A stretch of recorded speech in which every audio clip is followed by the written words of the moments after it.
दोस्तों, परमेश्वर के पास आना तो आशीष का कारण है, पर परमेश्वर के पास आने के बाद उससे दूर चले जाना या उससे विमुख हो जाना बहुत ही भयावह है। क्या आप जानते हैं कि परमेश्वर की नज़रों में वे किसके समान है? चलिए उन बातों को जानने के लिए मेरे साथ इस अध्ययन में जुड़ जाइए और जानिए कि परमेश्वर का वचन इस संदर्भ में क्या कहता है।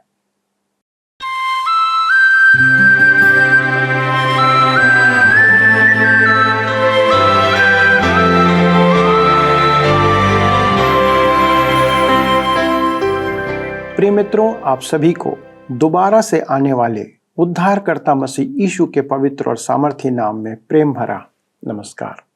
दोस्तों, आशा है कि आप सभी स्वस्थ और सुरक्षित हैं तथा परमेश्वर के वचन में प्रतिदिन उन्नत होते जा रहे हैं। मित्रों, यह सत्य वचन क्रमबद्ध बाइबल अध्ययन प्रसारण है और हम सभी जो इस टीम के सदस्य हैं, आपका स्वागत हृदय से करते हैं। आप प्रतिदिन हमारे साथ इस अध्ययन में शामिल होते हैं और हमें फ़ोन और SMS भी करते हैं। मैं आपका धन्यवाद करना चाहता हूँ। साथ ही दोस्तों, आपको याद होगा कि हम पतरस प्रेरित की दूसरी पत्री पर मनन कर रहे हैं और आज हम दूसरे अध्याय के 13वें पद से अध्ययन आरंभ करने जा रहे हैं। पिछले भाग में हमने झूठे भविष्यवक्ता के समान झूठे उपदेशकों के चरित्र पर कुछ सीखा था और आज भी हम उसी विषय पर आगे बढ़ेंगे। आज हम उस संदर्भ में बिलाम के चरित्र पर भी ध्यान देंगे जिसका उल्लेख नए नियम में 3 बार किया गया है। दोस्तों, यह प्रकट करता है कि परमेश्वर ने उस व्यवहार को कितनी दुष्टता का जाना। दोस्तों, आज हम उनके बारे में और भी कुछ जानेंगे जो परमेश्वर और उसके वचन को जानने के बाद उससे पीछे हट जाते हैं। उनके लिए परमेश्वर का वचन क्या कहता है। ऐसे बहुत से हैं दोस्तों जो अपने विश्वास से पीछे हट जाते हैं, पर दोस्तों वचन में लिखा है कि उनका हाल बहुत बुरा होने वाला है। ये सब बातें हमारे लिए चेतावनी की है कि हम उनसे सीखें और अपने जीवन में उन बातों को आने का अवसर ना दें। आइए दोस्तों, इसी विचार के साथ अपने अध्ययन को आरंभ करें और जानें कि परमेश्वर उनके विषय में क्या कहता है। मित्रों, आज हम अपने अध्ययन को दूसरा पतरस की पत्री 2 अध्याय उसके 13 पद से आरंभ करेंगे। आइए हम इसे पढ़ते हैं। दूसरों का बुरा करने के बदले उन्हीं का बुरा होगा। उन्हें दिन दोपहर भोग विलास करना भला लगता है। ये कलंक और दोष हैं।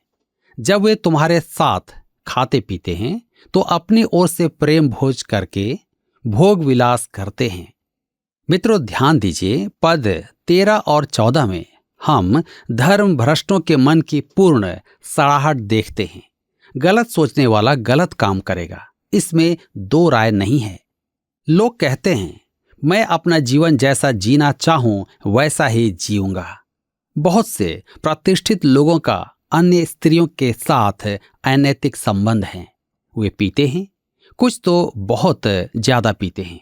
वे कहते हैं, मेरा निजी जीवन मेरा है। मेरे प्रिय मित्रों, जिसका जीवन जनता से संबंधित हो वह निजी जीवन का दावा नहीं कर सकता, अन्यथा उसे अलग हो जाना चाहिए। हम दूसरा पतरस 2 उसके 14 पद में आगे पढ़ते हैं। लिखा है, उनकी आंखों में व्यभिचार बसा हुआ है और वे पाप किए बिना रुक नहीं सकते। वे चंचल मन वालों को फुसला लेते हैं। उनके मन को लोभ करने का अभ्यास हो गया है। वे संताप की संतान हैं। झूठे शिक्षकों के लिए ये अत्यधिक कठोर वचन है।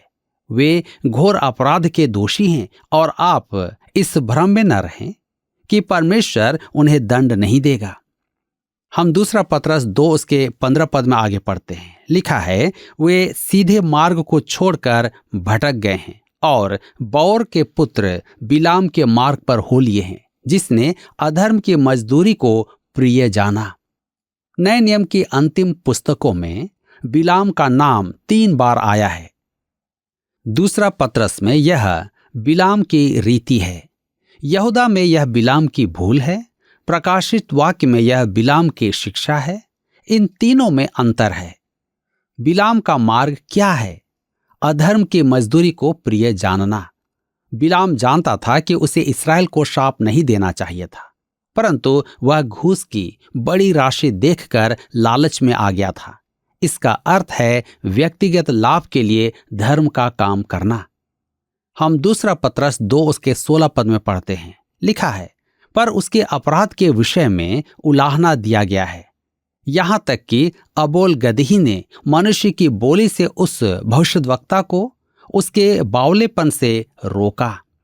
पत्रस कहता है कि बिलाम अधीर होकर जा रहा था और उसकी गदही ने उससे शिकायत की। किसी ने कहा है कि उस युग में गधे का बोलना एक चमत्कार था और आज के युग में गधे का चुप रहना चमत्कार है। बिलाम की गदही ने उसे लालच करने के कारण झिड़का था। मेरे मित्रों, आप धर्म के ठग और व्यापारी को उसके रहन सहन से पहचान सकते हैं। मेरे एक मित्र ने मुझे कहते हुए सुना कि दर्शक टीवी प्रचारकों के जीवन को देखें कि उनका घर कैसा है और वे कैसी कार में घूमते हैं। उसने एक दिन ऐसा ही किया और पाया कि एक टीवी प्रचारक के घर के सामने 2 सबसे कीमती कार खड़ी थी और उसके घर के पीछे एक तरणताल था। उसने उस प्रचारक के विषय और भी कुछ सुना, अतः उसने निर्णय लिया कि वह गलत मनुष्य को सहयोग दे रहा था। बिलाम का मार्ग अर्थात लालच एक झूठे शिक्षक की पहचान है और परमेश्वर एक दिन उसे दंड देगा। पत्रस आगे कहता है, दूसरा पत्रस 2 उसके 17 पद में लिखा है, ये लोग सूखे कुएं और आंधी के उड़ाए हुए बादल हैं, उनके लिए अनंत अंधकार ठहराया गया है। एक बार हमारे यहां सूखा पड़ा। वहां दिन के समय घने बादल छा जाते थे और बिजली चमकती थी। बादल गरजते भी थे परंतु पानी नहीं बरसता था। झूठे शिक्षक ऐसे ही हैं। वे अति आकर्षक बादल हैं। उनसे भाषण सुनना बड़ा अच्छा लगता है, उनके व्यक्तित्व देखना बड़ा सुहाना लगता है, परंतु वे सूखे कुएं और अंधे कुएं के समान हैं। उनके भाषण एवं व्यक्तित्व प्रभावशाली होते हैं परंतु अंधे कुएं में और निर्जल बादलों में पानी नहीं होता है। मेरे प्रियो, आज मनुष्य परमेश्वर के वचन का प्यासा है परंतु उसे सच्चा वचन नहीं मिल रहा है। झूठे शिक्षकों के विषय में पत्रस कहता है कि वे अशुद्ध अभिलाषाओं के पीछे शरीर के अनुसार चलते और प्रभुता को तुच्छ जानते हैं। वे ढीठ और हठी हैं। वे किसी पर भी कैसा भी दोष लगा सकते हैं। वे दूसरों का बुरा करते हैं। वे भोग विलास का जीवन जीते हैं। उन्हें अधर्म की कमाई अच्छी लगती है। उनकी बातों से घमंड टपकता है। देखने में वे महान दिखाई देते हैं परंतु उनका भविष्य अंधकार है। वे मनुष्य को धोखा देकर अपने जाल में फंसा लेते हैं। उनका अंत विनाशकारी है। परमेश्वर ने उन्हें दंड के लिए रख छोड़ा है। उनकी दशा उद्धार पाने के पूर्व से अधिक बुरी है। दूसरा पत्रस 2 उसके 18 में आगे लिखा है, वे व्यर्थ घमंड की बातें कर करके लुचपन के कामों के द्वारा उन लोगों को शारीरिक अभिलाषाओं में फंसा लेते हैं जो भटके हुओं में से अभी निकल ही रहे हैं। कहता है, वे व्यर्थ घमंड की बातें कर करके वे सुंदर आकर्षक शब्दों का प्रयोग करते हैं। वे बड़ी ही प्रभावी वाणी में प्रचार करते हैं। कहता है, लुचपन के काम, शारीरिक अभिलाषा, उनका धर्म आंखों को, कानों को, नाक को लुभाता है। एक प्रचारक ने मुझे बताया कि आराधना से पूर्व वह आराधनालय में सुगंधित इत्र का छिड़काव करवाता है कि वातावरण सुगंधित हो। निश्चय ही आराधनालय को अच्छा दिखना चाहिए, संगीत भी अच्छा होना चाहिए। मुझे सुगंध से बैर नहीं, परंतु हमें उस पर ही निर्भर नहीं रहना है क्योंकि वे शारीरिक अभिलाषा है। परंतु पत्रस इससे बढ़कर झूठे शिक्षकों को दोष देता है। लुचपन के कामों के द्वारा अर्थात यौनाचार की अभिलाषा। पत्रस अब वास्तव में कटाक्ष करने पर आ गया है। आइए हम पढ़ें दूसरा पत्रस 2 उसके 19 पद। लिखा है, वे उन्हें स्वतंत्र करने की प्रतिज्ञा तो करते हैं पर आप ही सड़ाहट के दास हैं, क्योंकि जो व्यक्ति जिससे हार गया है वह उसका दास बन जाता है। ध्यान दीजिए, वे उन्हें स्वतंत्र करने की प्रतिज्ञा तो करते हैं पर आप ही सड़ाहट के दास हैं। ये झूठे शिक्षक तो स्वयं ही अभिलाषाओं के दास हैं। तो वे श्रोताओं को या दर्शकों को क्या स्वतंत्रता दिलवाएंगे? जो व्यक्ति जिससे हार गया है वह उसका दास बन जाता है। तो यह है उनका चित्रण। वे स्वतंत्रता की प्रतिज्ञा करते हैं, परंतु स्वयं नहीं जानते कि स्वतंत्रता क्या है।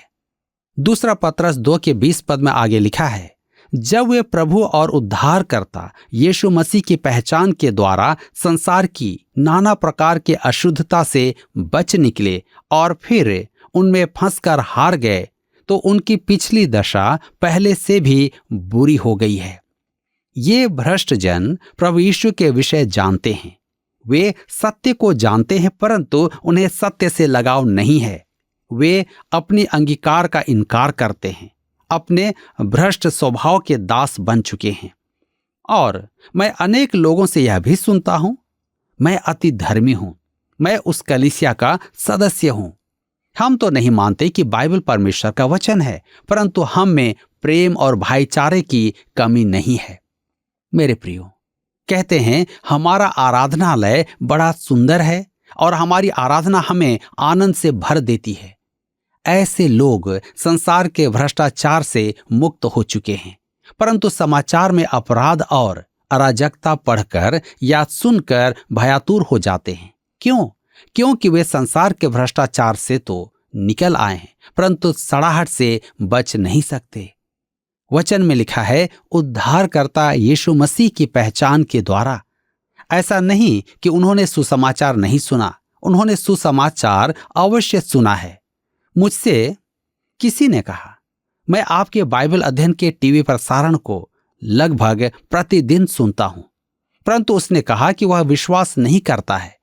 वह तो परमेश्वर के अस्तित्व पर ही संदेह करता है। वह सुसमाचार को जानता है। किसी ने मुझसे कहा, आप हॉकी खेलते समय कभी अवसर देखकर उसे सुसमाचार क्यों नहीं सुनाते? मैंने उससे कहा, उसने मुझे सैकड़ों बार सुसमाचार सुनाते सुना है।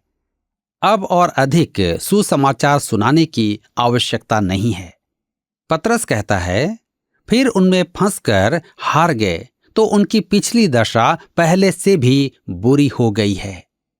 मेरे मित्रों, इस अध्याय में पतरस कलीसिया में आने वाली मसीही विरोधी शिक्षाओं के विषय अति निश्चितता से कहता है कि ये झूठे शिक्षक चोरी छिपे कलीसिया में घुसकर परमेश्वर के वचन के अतिरिक्त कुछ और शिक्षा देते हैं। वे अपने स्वार्थ के कारण ऐसा करते हैं। वे प्रभु यीशु की अपेक्षा अपना ही महिमान्वन करना चाहते हैं। वे परमेश्वर के वचन का यदाकदा संदर्भ देकर अपनी झूठी शिक्षाओं को पवित्र आत्मा से सजाते हैं। वे बड़े बड़े नकली शब्द काम में लेते हैं। वे श्रोताओं पर अपनी बुद्धिमत्ता का प्रभाव डालना चाहते हैं कि लोग उन्हें पैसा दें। वे दावा करते हैं कि वे श्रोताओं का मन फिरा देंगे। मैं तो इस प्रकार की बातों से डरता हूं। आपको अलौकिक कृत्यों जैसे चंगाई, चमत्कार आदि के कामों को जांचना चाहिए। झूठे शिक्षकों में कुछ की पहचान यह भी है कि वे अभिलाषाओं और पाप का जीवन जीते हैं। हम इन झूठे शिक्षकों से लड़ नहीं सकते। मैं तो केवल उनका पर्दाफाश करना चाहता हूं, परंतु परमेश्वर उनका पर्दाफाश करेगा और दंड देगा। दूसरा पतरस 2:21 में लिखा है, क्योंकि धर्म के मार्ग का न जानना ही उनके लिए इससे भला होता कि उसे जानकर उस पवित्र आज्ञा से फिर जाते जो उन्हें सौंपी गई थी। अंत में पतरस कहता है कि भला होता कि वे धार्मिकता का मार्ग ही नहीं जानते, अपेक्षा इसके कि सुसमाचार को ग्रहण करके उससे विमुख हो जाएं। मैं डॉक्टर AC गबलिन की एक बात को प्रायः काम में लेता हूं। मैं अपने प्रचार के अंत में कहता हूं, मित्रों, आज आप यहां उद्धार से रहित आए थे और उद्धार से रहित ही जा रहे हैं। मैं आपका सबसे बड़ा बैरी हूं, क्योंकि आपने सुसमाचार सुन लिया है और अब आप परमेश्वर की उपस्थिति में आने पर यह नहीं कह सकते कि आपने सुसमाचार नहीं सुना है। आपने सुसमाचार सुना है और आपके लिए परमेश्वर का दंड पृथ्वी के एक अंधकारवासी अन्य जाति से कहीं अधिक भयानक होगा। हम आगे पढ़ेंगे। दूसरा पत्रस 2 अध्याय के 22 पद लिखा है, उन पर यह कहावत ठीक बैठती है कि कुत्ता अपनी छांट की ओर और नहलाए हुए सुअरनी कीचड़ में लौटने के लिए फिर चली जाती है। पत्रस झूठे शिक्षकों को कुत्ता कहता है।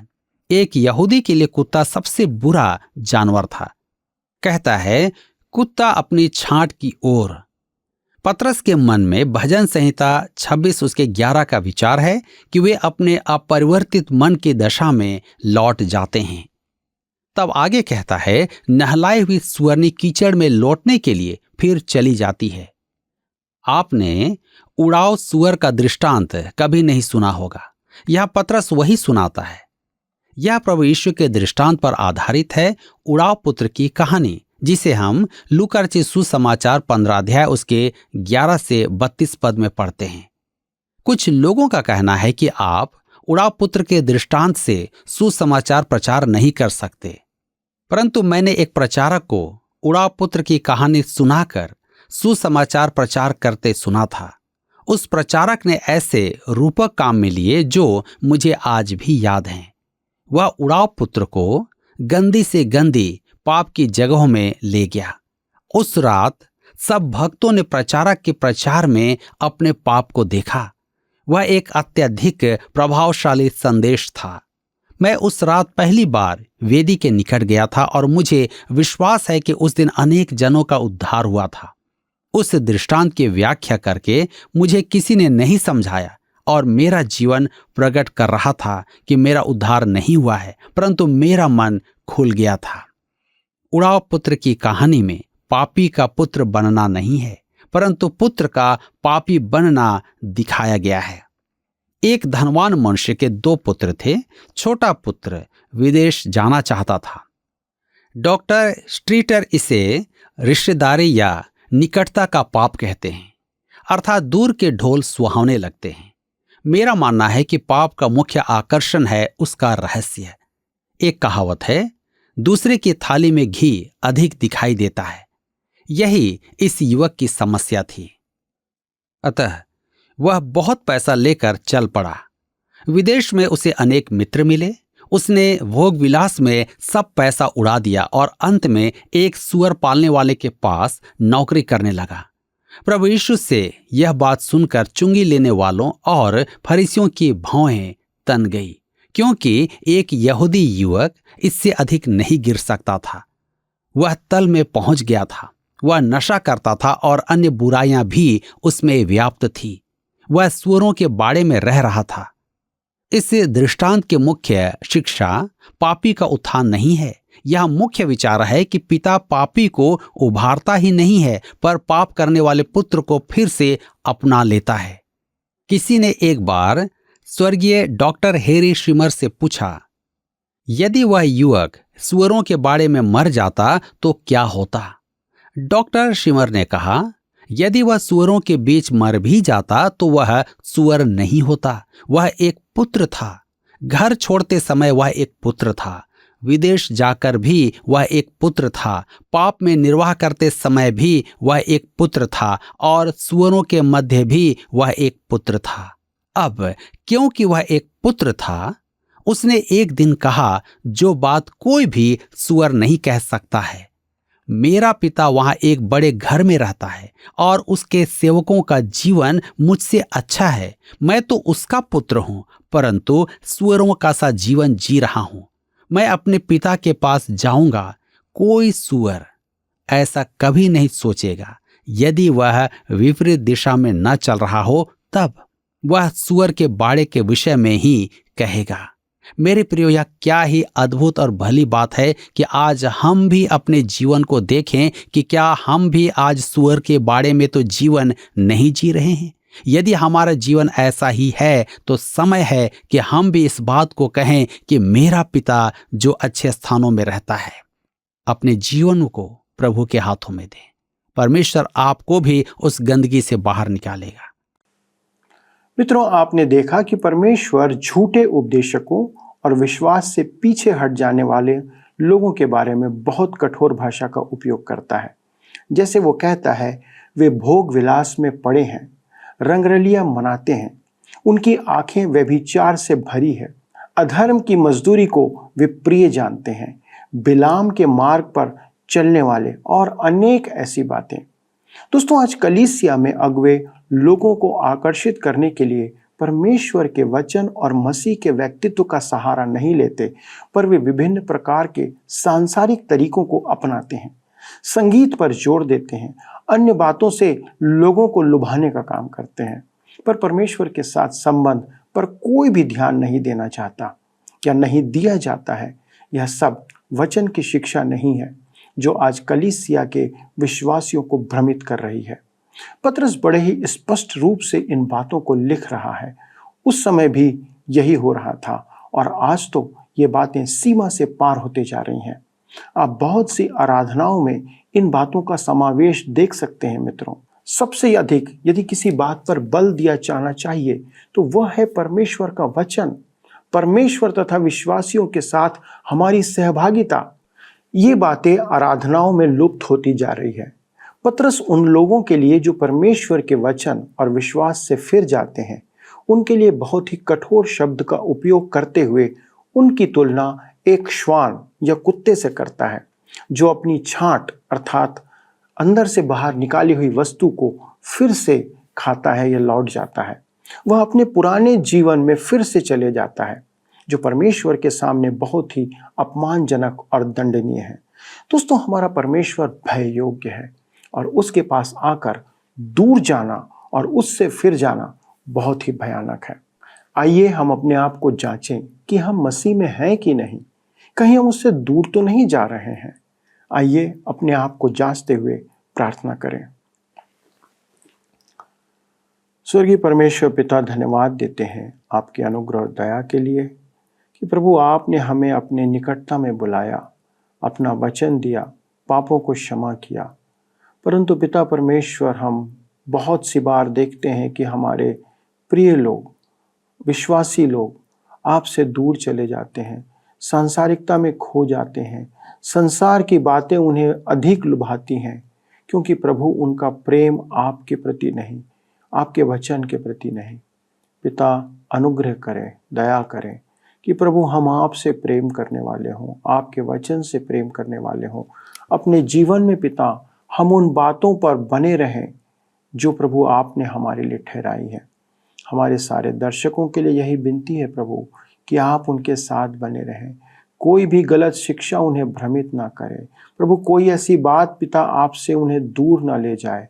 हमारी यही विनती है प्रभु, आप उनके साथ बने रहें। हर एक कमजोरी में प्रभु उन्हें आप दृढ़ता प्रदान करें और उनके जीवन से अपनी महिमा लें। पिता, सारी बातों में आपको महिमा देते हुए इस विनती को प्रभु यीशु क्रिस्त के नाम से मांगते हैं, आमीन। दोस्तों, अगले प्रसारण में एक बार फिर हम आपके सामने उपस्थित होंगे। तब तक आप परमेश्वर के अनुग्रह में बने रहें और यदि आपके पास कोई प्रश्न है तो कृपया फ़ोन के द्वारा हमसे संपर्क करें, और यदि आप एक पत्र लिख देंगे तो हमें बहुत अच्छा लगेगा, क्योंकि हम आपकी भावनाओं को भी समझ पाएंगे। तब तक कि परमेश्वर के साथ बने रहें और उसके वचन में बढ़ते चले जाएं। प्रभु आपको आशीष दे। आइए अब हम प्रश्नों को देखें। पिछले प्रश्न का उत्तर है बी, लूत। कलीसिया के महाक्लेश से पहले संसार से उठाए जाने के संदर्भ में कल हमें लूत का उदाहरण दिया गया था। आज के अध्ययन पर आधारित प्रश्न है, नए नियम की अंतिम पुस्तकों में बिलाम के कार्य का संदर्भ कितनी बार दिया गया है? ए 4, बी 3, सी 2, डी 1।